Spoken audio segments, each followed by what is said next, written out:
So I was looking for some evidence online about this oil for 1000cc bike,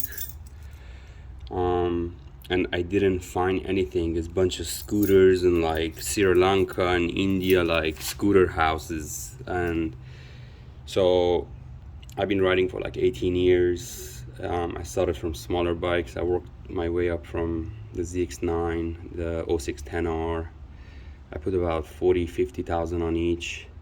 This was on the way to do the same thing, and I've gone through Castrol oil would get destroyed within like 800 miles in the 2006 ZX10, and this time around I installed a EBC clutch that was requiring a non-synthetic because I was getting spins on the clutch side with the full synthetic because I was running the 5W40 Rotella, and then I went to the 1540. The 1540 would take a long time to heat up, but once it heated up, it retained the torque and power, but sometimes it would spin. Might have been because of the clutch, because I didn't know what brand was it. But when I installed the EBC SCR, so this is about these both things, about the Motul oil and the SCR clutch for the ZX10 with the heavy springs. So you don't have to soak them. You have to kind of like make them wet before you install them, and then you got to do like a little burnout. Excuse me. You got to do a little burnout for it to just sit well.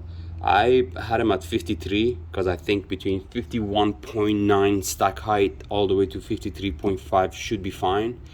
So to stay on the safe side with the Jarrah spring compressed, I came up with 53, and I was happy about that. I wasn't going to do back and forth because I was going to track, and I didn't have time to mess with clutch stack height, install it. It's dragging, it's spinning, this that. And I was worried about this oil in the temperatures, if I'm gonna lose any torque when it gets hot. The track temperature was 120 at 9 a.m. and it was 140 at 1 p.m. and we ran all of those times until like 2 p.m. Which was like the height of the heat. And as far as this oil goes, it performed extremely well. I did not get any spins at all, not any slips on the clutch sides. But the temperature also, I was running around like 195 to 217. It was Thunder Hill 3-mile course. I was running about 217 or so, 210, but the bike never lost torque or power, which was amazing. The shifting, it's fucking amazing. It's brilliant. It shifts so well. It could be because of the clutch now, it's at the right stack height, but as far as shifting goes, I don't know how long this oil will last. I'm not planning on doing it more than 2,000 miles, and for 2,000 miles at $52, like $55, I mean, I'm cheap on that area. I can spend money on a lot of things, but when it comes to tires, oil, and maintenance in general, I'm pretty cheap because I was in the business and I always shopped around for customers. But this oil, it's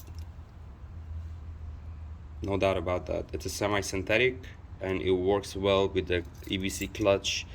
EBC says synthetic it's okay. If you start with conventional, don't go on synthetic. It's just so fucking confusing. And I decided to just be on the safe side and go with a semi-synthetic 1040. And it's a brilliant oil. It surprised me for sure. I was expecting less. On the longevity, I'm not planning on running it more than 2,000 miles, but that's the case with this one. So for all the super bikes out there, as far as ZX10 goes, this thing, it's a brilliant oil, especially if you're running EBC and you're not sure about the synthetic slip or not. But it's a very, very good oil, and I hear a lot of good things about other like smaller bikes and whatnot. And as a big bike, I'm very happy with it, and I wouldn't hesitate of getting it, especially if you're not sure your clutch gonna slip or not with full synthetic. So I think it's a pretty good oil. Thank you.